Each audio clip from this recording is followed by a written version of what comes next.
Yes, Logic Project Breakdown. Where do we begin?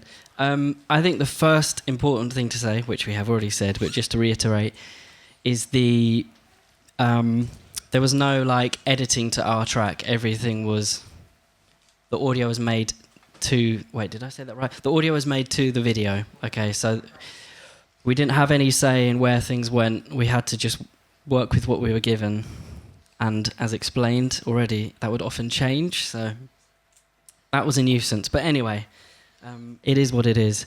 I think a good place to start is the drums. So I've actually kind of kept the project like a bit messy because I wanted to show you just how much crap there was in here. I mean, that's just all the unused stuff, but obviously if How many tracks is that in total, Ollie? Oh, mate, I don't know. Well, it'll say at the bottom. I mean, that's unnecessary. That is just... that's outrageous. But a lot of it is stuff, you know, look at all of this stuff. This is like stuff I was trying out for the introduction. You can see that's all muted. But anyway, so first things first. The main thing was built around this main loop. And what I'm going to do is just turn off all the mastering because...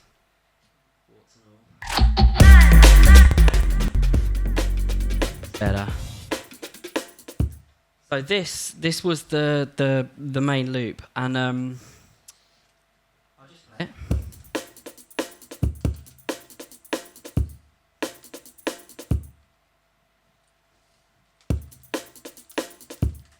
So why was that used? And actually, I have the original here, so that just might give a bit more context.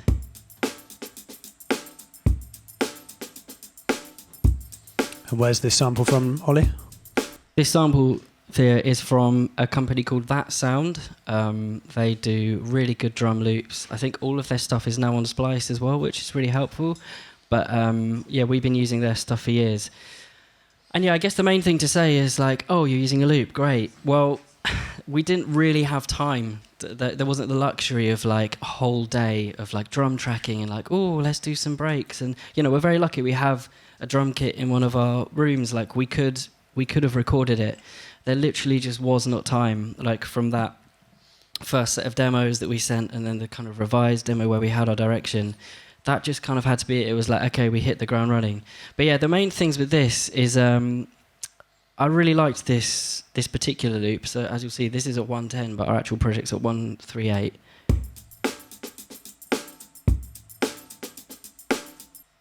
Got a lovely kick. It's ringing, a bit like the snare as well. There's all the and you've got all the nice kind of in-between bits on the snare. And basically to achieve the break that we did get, I just, something I quite like doing is just you flex stuff here, flex mode with speed. So then you just, so like I say, that was at 110, but you can just drag it to fit it into 130. And what you get is a really like organic way of pitching something up. I'd rather do that. Just, I don't know, the artifacts are interesting. I think if you're going to kind of pitch anything, you have the luxury of like being able to use it to the grid. So I think that's a really nice way of pitching up. And then, yeah, I just would have cut, for some reason, I keep banging on about speed and doing this quickly, but it's all been sort of cut by hand. So, you know, I'm sure there's many people in this room that would have used a sampler. But for some reason, I'm sort of talking as if I'm in third person. But yeah, for some reason, I would have done it like this. And I think it's maybe just because, I don't know, you almost have like ultimate autonomy when you're kind of in this mode. It's like I can see exactly what each hit is. I can sort of pick and choose wherever I need it to shuffle. And like, I didn't need it to change that much. Like once I had that break, fine, that's kind of it, that's done. And really the only other main thing to mention is instead of having the snare on the 2 and 4, which the original loop is at, this loop is on the 2, and it's like the 3 and, so you're like pushing the snare rather than on the 4. So yeah, everything was kind of a bit out of this, and oh god, here's another one. For some reason I've pitched it down a semitone with sound shifter, which is waves. Please do as I say, not as I do. I don't know why I did that. Don't know. I wouldn't normally use a sound shifter on drums, or if anything, kind of like fundamental, because I just wouldn't want to like basically fuck with the transients too much. But like I say, here we are. Yeah. And just to kind of touch on the mastering chain, but I will get into that in more detail later. There is basically no processing on this loop. You can see I've got some stuff muted and it's just sound shifter. And then really everything kind of comes from bit of OTT on the master. That's more than I would normally do, but we are where we are. And then Tectonic, which is this kind of multi-band upwards downwards compression thing. A company called Ab something make this. Nice one, thanks. But yeah, you can kind of hear the difference that's making.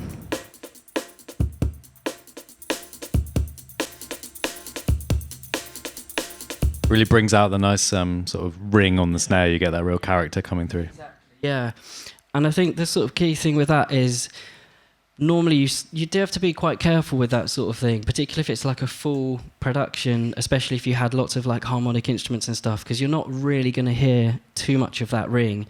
But this is just drums and bass, right? You've got the actual chance to be able to do that. So that's why there's no like EQing, there's no sort of further processing stuff on that main loop, because it just sounds fine. Move on, done. So yeah, that's the sort of the main drum loop, but there's this secondary one.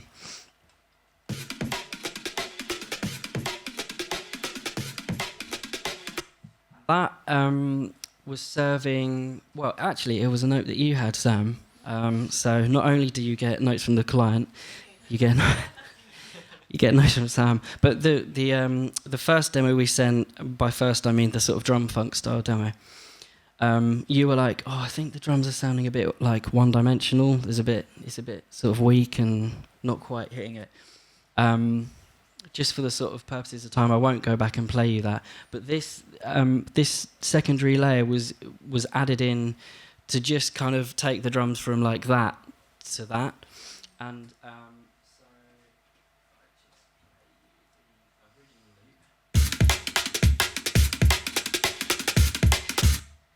outrageous, but obviously that's too fast, 170, but I would have just flexed that to be 138.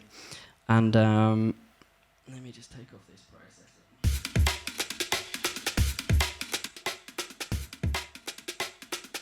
So what I really liked about that is first you've got the hi-hat opening on the first kick, because that I think often adds like a lot of energy on your first kick drum. If you can get any kind of sense of like additional transient, which isn't just making a kick bigger or something, I think that's really important. And it's a little bit trashy. It's a different sound to this main loop.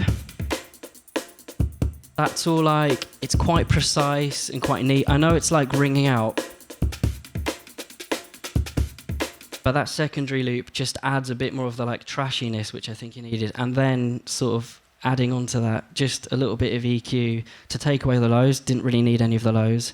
Tiny bit of mid, less of the highs. And then this Valhalla Ubermod, if no one knows this, it's a really cool plugin. It's like an interesting kind of stereoizer, chorusy, delay type thing. You can do an awful lot with it actually, but what I really like about it is, it takes it from essentially quite a narrow sound to quite a sort of chorused sound.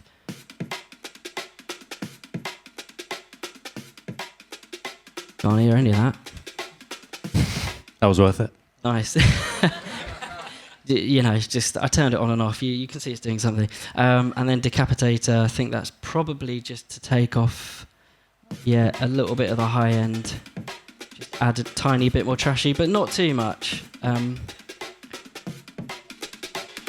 then you add all of that extra processing at the end. That's kind of when it brings out all the trashiness.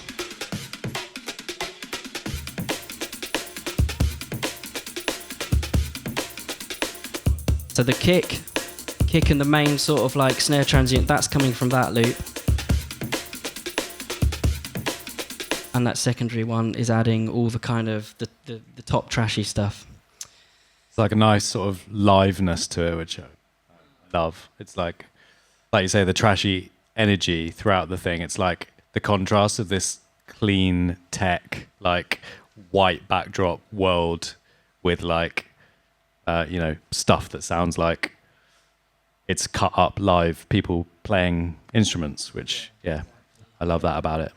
And like I said, would have been lovely to have sort of recorded a lot of that and made our own breaks and stuff, but there just literally wasn't the time. So fortunately, we've got access to some great sample packs, and it really worked for this one. So moving on, just a couple of things about the bass. And the main inspiration from the bass came from the drum funk track, no surprises. And it's not really like typical bass lines, it's all just kind of like little interjections of like 808s and this kind of thing. So that was really the starting point. And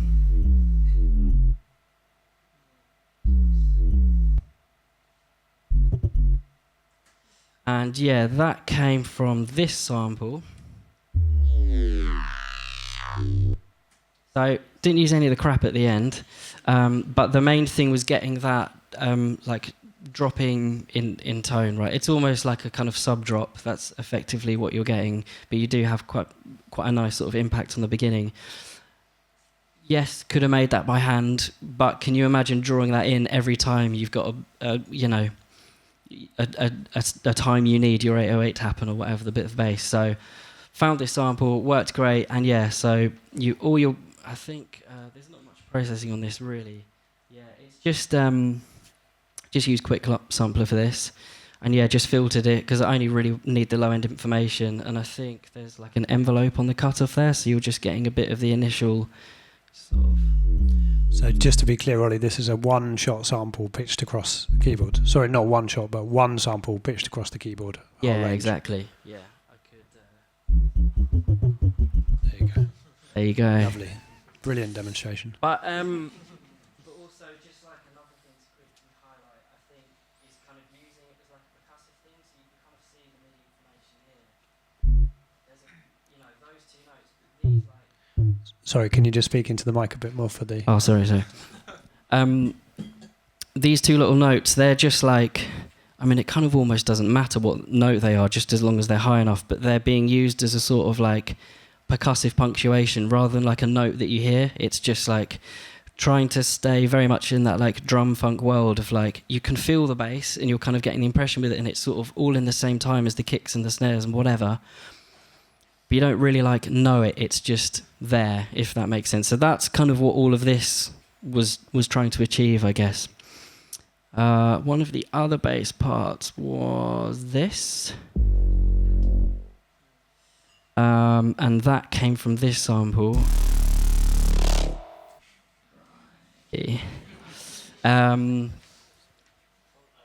Very minimal processing, literally just chopping off all the highs, because I just wanted the like impact of what that sort of sample achieves. I don't think there's any...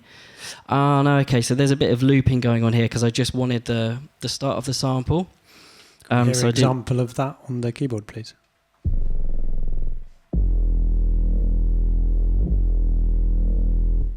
Like, because I needed it to kind of sustain longer than the sample had.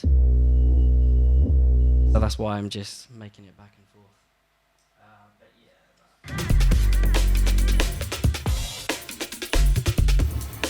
Did that ever have a double bass layer to it? Yeah, I think it was in there somewhere. But no, it's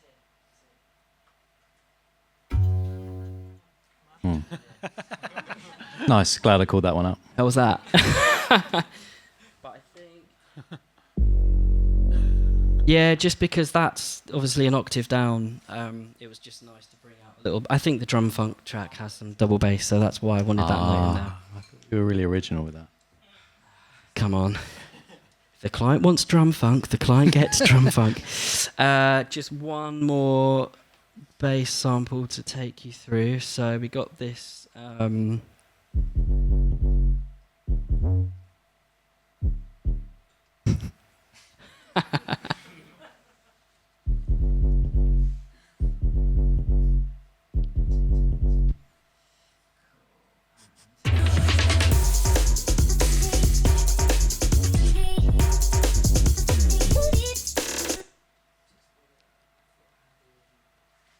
Sorry, I thought I had the original sample for that somewhere, but I don't. This, yeah, again, you've kind of got these like little percussive notes.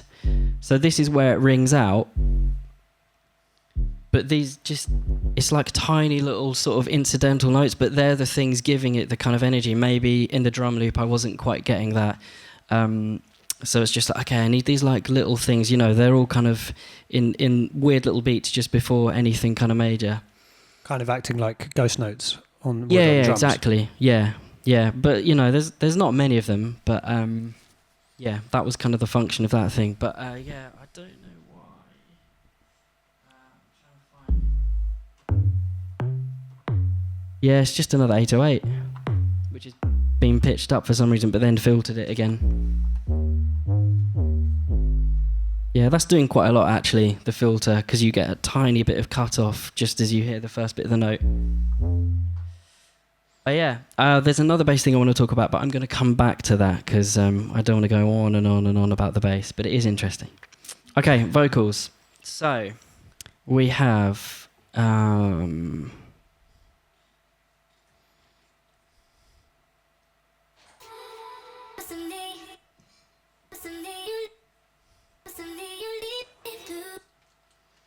So yeah, that was the vocal sample, which basically tried to make sure you hear that as much as possible without it getting boring, because that's the kind of thing. If all you've got is breaks and bass, like what's the sort of thing that you latch onto as a listener? I think it's always really important to have something, and in this context, like vocals worked. So that came from not Splice. That actually came from Lucy. Big up. Woo! I'm just gonna. Lucy, if you don't mind me playing this, I want to just sort of show the process of how that was made. So this started off with this vocal. Thinking about your love, tell me that you're sorry. Thinking about your touch, holding you all so close to me. But you tell me that you love me, but I don't believe you. But what am I supposed to do when you leave me feeling blue?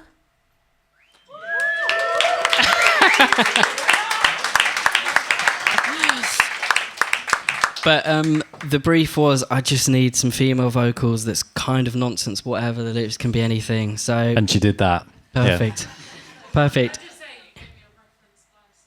Oh, it's, no.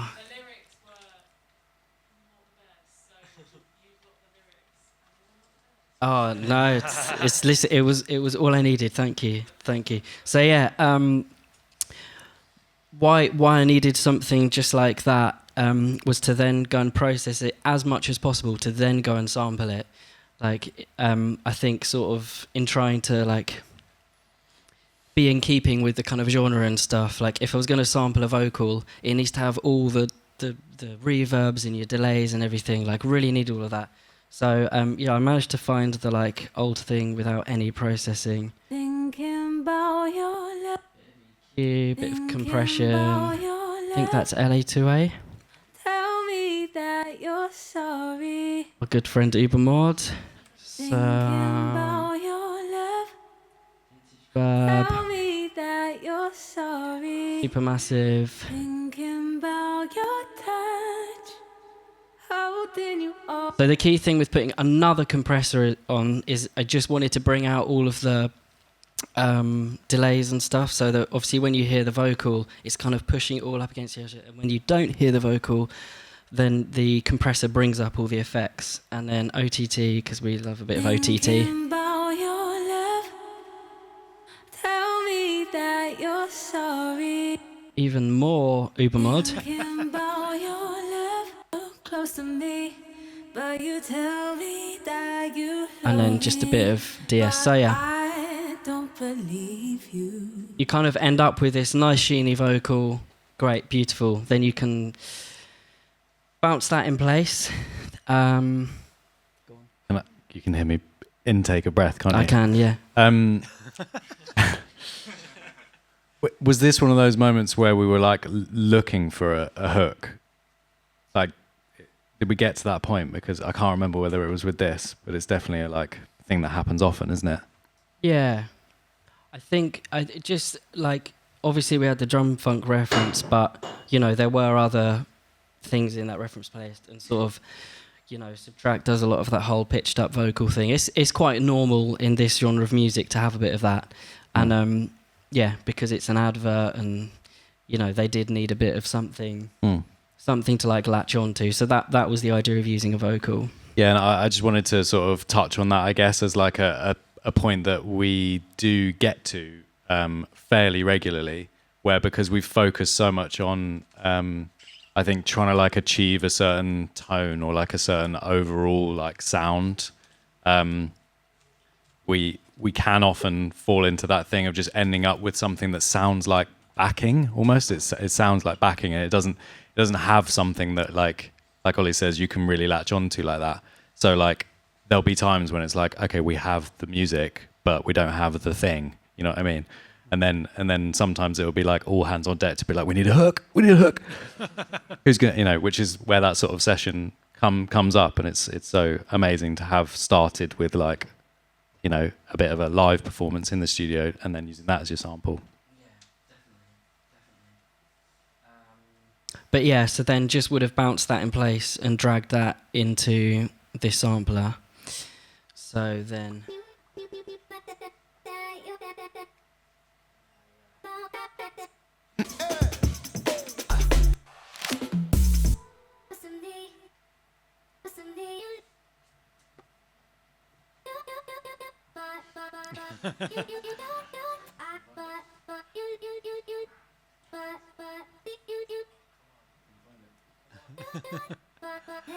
Octave up, you can see. That's the one. And Ollie, how did you chop that up? Did you use the auto slicing in Quick Sampler? Oh, very good question, Thea. Yeah, so this would have just been, auto slice, brought down the sensitivity, so you get a lot of the different tails, and just sort of, rather than it just being like a raw vocal, you've got all, like I was saying earlier, you've got all of that like effects and stuff built in, so it's just further things you can play with. Could you take the sensitivity up then back down again so people can see what that... Yeah. Don't ask for much. So that's how it would have entered Quick Sampler when you load it in with every single transient laid out. And then that gives you a bit more.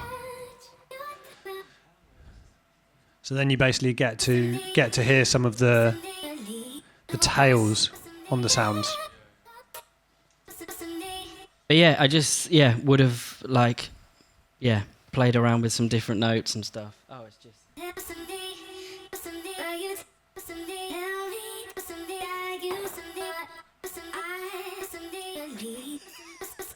Anyway, you get the idea.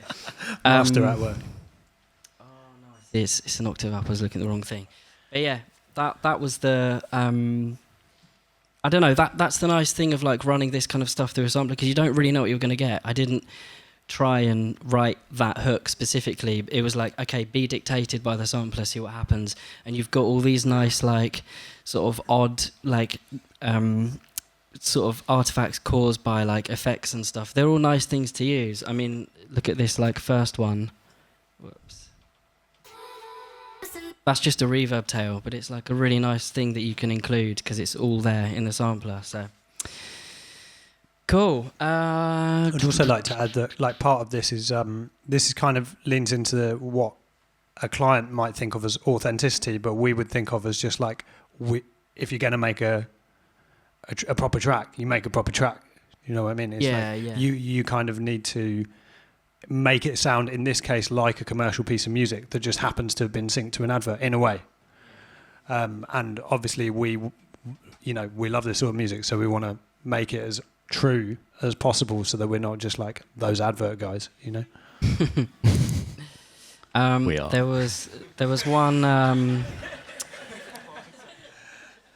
There was a little bit of bass which I just wanted to talk about, which kind of features more heavily towards the end, but does feature throughout a bit, actually.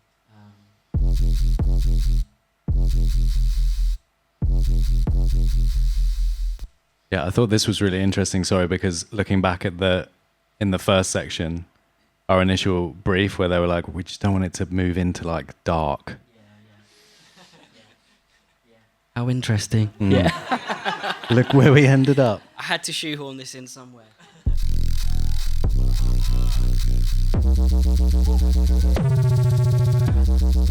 Okay, so what makes this patch really cool? Okay, and yeah, do you know what? I got this patch off Splice. Whoa. It's amazing, but I wanted to unpack what makes it so effective. Okay, because what's really cool about it, obviously you've got all of that heft, but the key thing about it is how it modulates when it goes further up. Like everything gets more, it's faster, or like the noise and everything. So. And that's actually the thing that really attracted it to me. So I was thinking, right, you can all see this, okay? I was like, oh, so maybe they've done this in Serum. You can keyboard track, like you can in most synths, right? You can keyboard track your filter or your noise or whatever. You just hit this little button here and you can keyboard track. And when I was trying to figure out how this was happening, I was like, the keyboard tracking things aren't activated.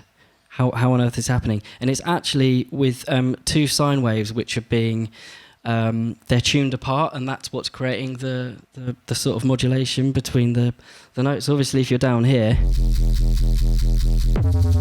if you're up there, you're just hitting a higher frequency. There's two notes beating against each other. So I'll just show you here. If I change the notes to be exactly the same, nothing.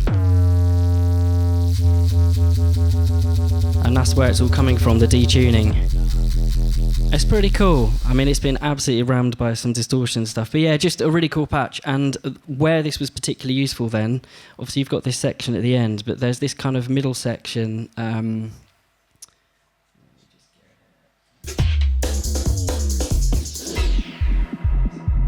Here.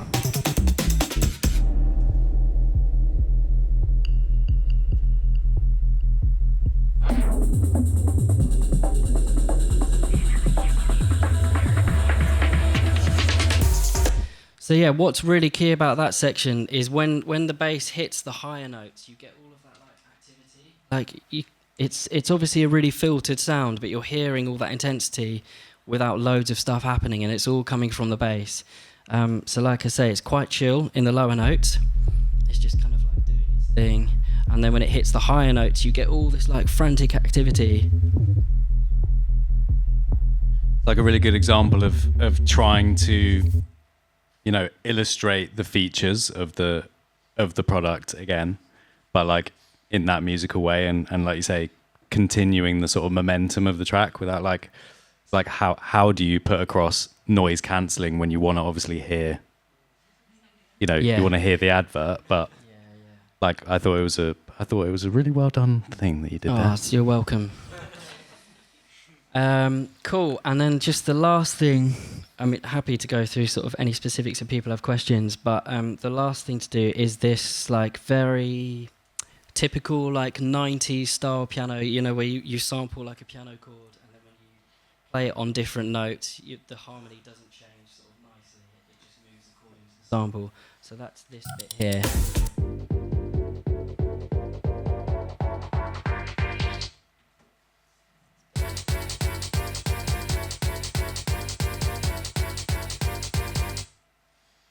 That came from, I don't know if you can see that.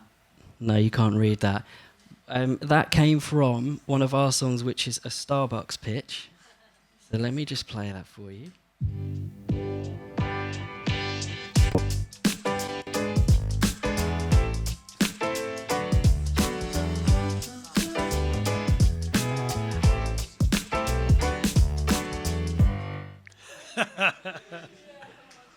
So I just needed a piano sample, but again, it kind of in the same way that I was talking about with the vocals. I wanted some like extra information. It's no good just having like a piano. Just needed like a bit of extra something in there.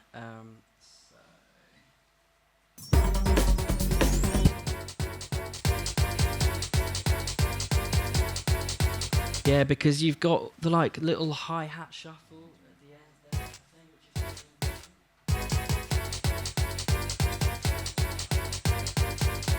But yeah, that's all. And obviously you've got all the like bass information and probably like a transient from. I think this must just be cut up from a particular section. Yeah, it's just like halfway through.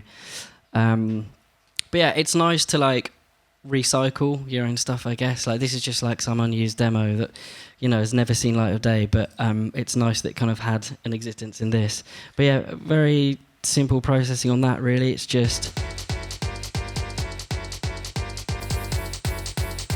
So Decimal, this, if you don't know it, it's kind of like a sort of posh bit crusher, I guess. So yeah, that just gives it the kind of like graininess and the sort of crushed feel. And then, oh yeah, you guessed it, Ubermod.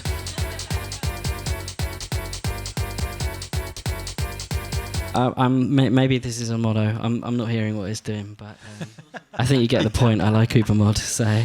But yeah, that's... Yeah, I wanted to add that the recycling a material thing, it's such a helpful tool, isn't it? Like when we're up against it time-wise, and obviously this project was massively one of those. It's like, you've got like a treasure trove of stuff that you just build up. You know what I mean? We have a massive library of like over 1,000 pieces of music now from the last years or whatever. And so often when you're trying to just find something quickly, it's a really good thing to reach for. Like you say, you get solutions that you wouldn't otherwise. It's like Ollie didn't have to go and then make that kind of lame piece of music just to sample it. It was like lying around. I don't think that one did it, that Starbucks thing. No. And it's a good lesson in keeping stuff you make. I mean, everything that you think you throw away, put it somewhere. Categorize it. Yeah. By genre, by mood, maybe even tempo. And one day it will come in useful, because that's like an asset in the same way that you might have a financial asset or a educational asset, like a degree. Like these are your assets. You were pitching all this stuff. If it doesn't land somewhere, it's gonna like find a new life somewhere else. So like hold on to those things, because they're going to be useful one day. The amount of time stuff that was like wholeheartedly rejected from previous projects, you know what I mean, where it was like, oh, that's an awful thing. It's like saved us completely, like later down the line, and become like the main thing for like a project, that might actually be worth like a fair bit of money to us, like later down the line. So it's a really good point. It's quite handy. Ollie, we need to soon start moving towards audience questions. So just cool. All right, 2 more things then. So I wanted to just try and touch on the sort of how we aligned the video with the project and how we could get it like so in sync. So you might notice that the video is not actually on the one, it starts like a bit later on. And that's because I'm talking again in third person, I would have like picked the point that I wanted to be on the grid. So it's this point here, as soon as it kind of, can you all see the video okay? It's like, cool, that's going to be really helpful if that's on my grid. Like, obviously, it's really helpful if I can be on the grid as much as possible. It's just like one less kind of brain thing to have to think about if you're on the grid at that point. So that's probably quite likely why that was lined up in that way. But what I can do is just put the click on and... So we're still on the grid.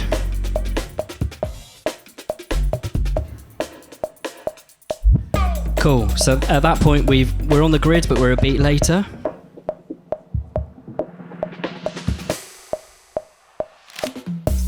Cool, so we're now halfway through a bar instead, and that's our grid.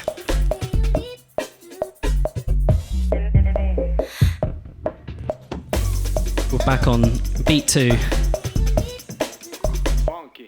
Oh, we're back on beat 1, great. Back on beat 1, cool, lovely. I can just relax, I don't need to think too much. Great.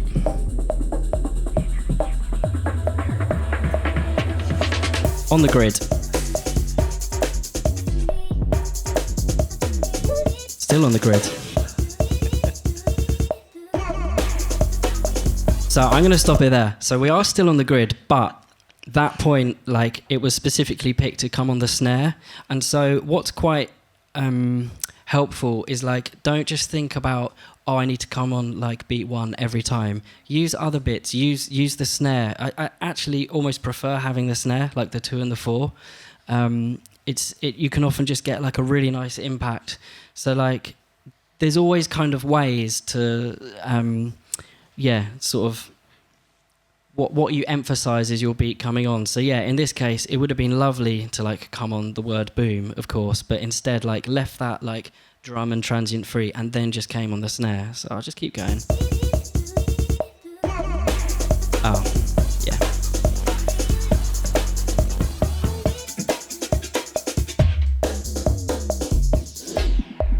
So yeah, like there, again, had to come in on the snare. Like, it would have been lovely at that moment, because it's kind of a moment where it all like sinks in. That's when you want to come in the kicks, but it's just the way it all lined up. So find a way to make it work on the snare, and that's your kind of like transient point to change.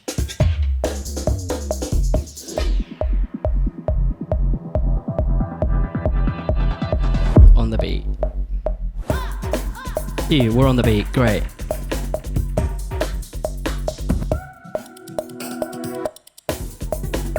I think that's a key one as well. Just like had to leave it for a beat there. So you just keep those ticks going over and then just come back in on the snare. 3, 4, 1, come back in on the snare.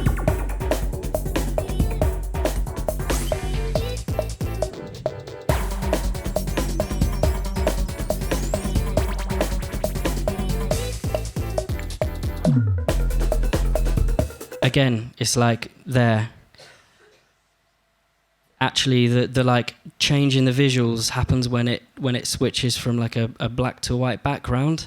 So it's like, okay, I'd love to come in on the kick there, but actually you can make it work with the snare. Like just about, it pretty much snaps on the snare. 1, 2, 3, 4, 1, snare, 2. I think it stays on the grid now from now on.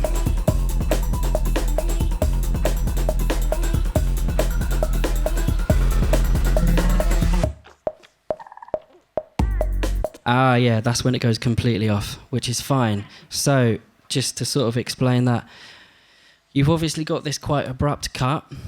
It's where a frog appears. It's I can't explain the frog, but anyway.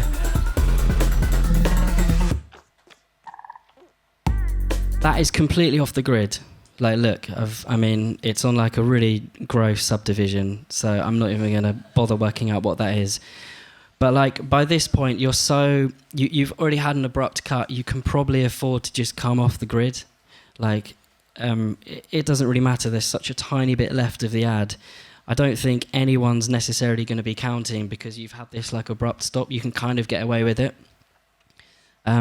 So yeah, I appreciate I could have made like a crazy bar there to I don't know, make everything come back on the grid. But it was just like, cool, just shuffle it along slightly, and you kind of cheat it, I guess.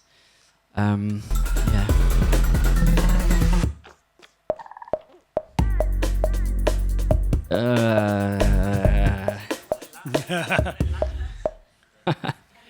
And the important thing here, really, the lesson is you've got to watch and listen at the same time, the whole time, because that's how an audience member or a client will take it in.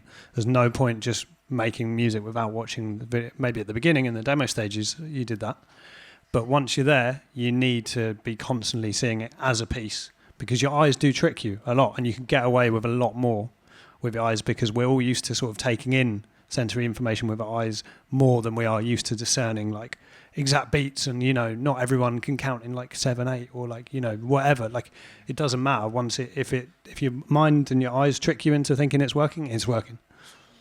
Yeah, and you do develop that sense as well. Like if you're sort of not used to working with visual like that, it's like you develop that sense of like what are the key like visual points, like Ollie was saying. Like, it's actually not when a word pops up sometimes, or when you think it might be, it's like, oh, the bigger change is like from the whole background turning from black to white or something. It's like, it just makes more like visual sense to like hit those points. You sort of develop that sense a little bit, and then it's about, like you guys are saying, like cheating what you're hearing, like to sort of let it be led by what you're seeing.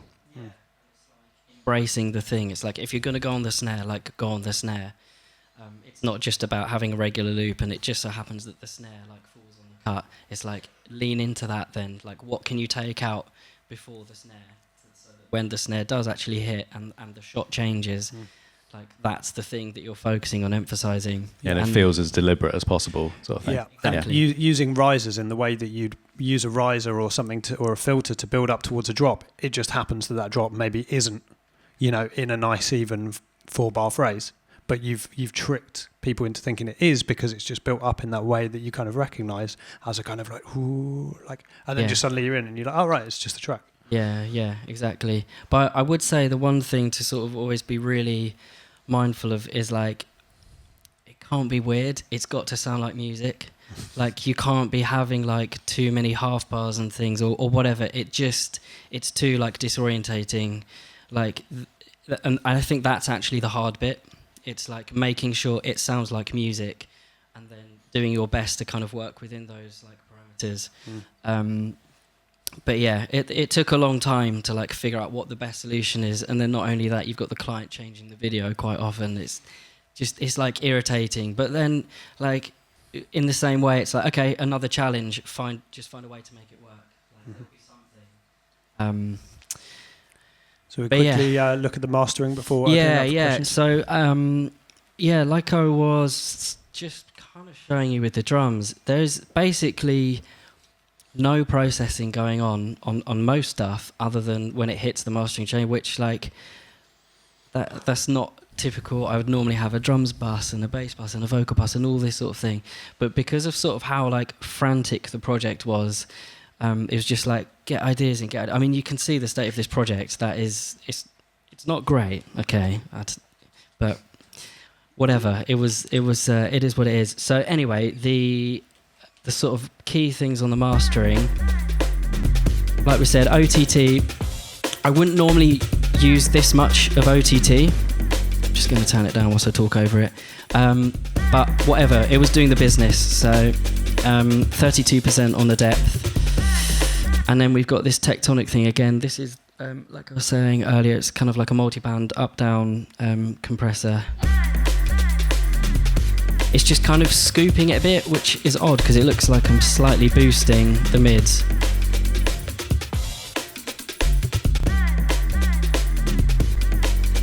It's just kind of squidging everything together a little bit more. And then you've got gem dopamine, which is... just very quickly, that is based on a bit of old school hardware called the Dolby A, which was like a noise reduction, and they would add in the high end artificially, and what people realized is this like sort of added in high end was really interesting. So this is a software emulation of that. So to be honest, barely using this, but there's just like a tiny bit here on the wet and the compressor. Just adding like a tiny bit more definition. And then Oxford inflator just to bring up the level in kind of like a posh way.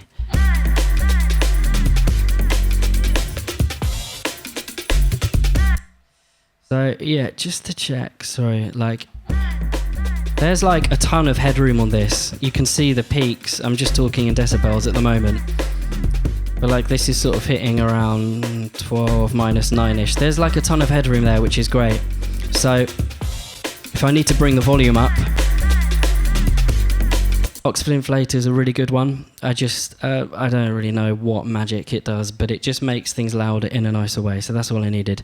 Okay, this next plugin has a habit of crashing. So let's be gentle. We're in. So this is the Plugin Alliance Master Desk. I don't know exactly what bit of hardware it's based on, but it's a really nice limiter, just pushing the volume. It's got a nice like tone control, and it's got a really nice stereoizer. I think a lot of the kind of BX plugins are kind of well known for all their stereoizing and stuff. So I'd really recommend this one for like, it's not necessarily like quick master or anything, but I think just for like shoving in some like heft into it, it does a real good job of that.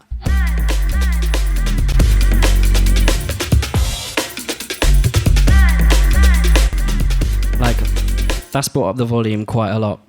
And then just the final thing is L2. It's just doing a tiny bit, mainly just checking the LUFs.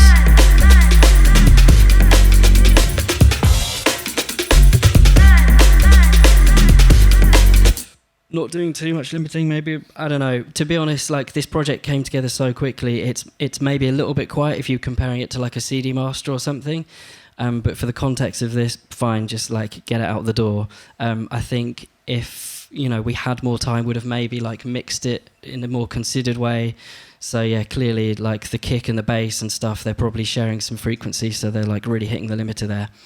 But yeah, that's I'm trying to like illustrate like how quick this all came together, instead of being like really meticulous about like, oh, I need to sidechain my kicks against my bass and all of this. Like there just wasn't time. Like it just had to get out the door. So that's why I've kind of like everything's a bit rammed into different compressors and stuff like I've been showing you. And that's kind of how we end up with the sound. So yeah.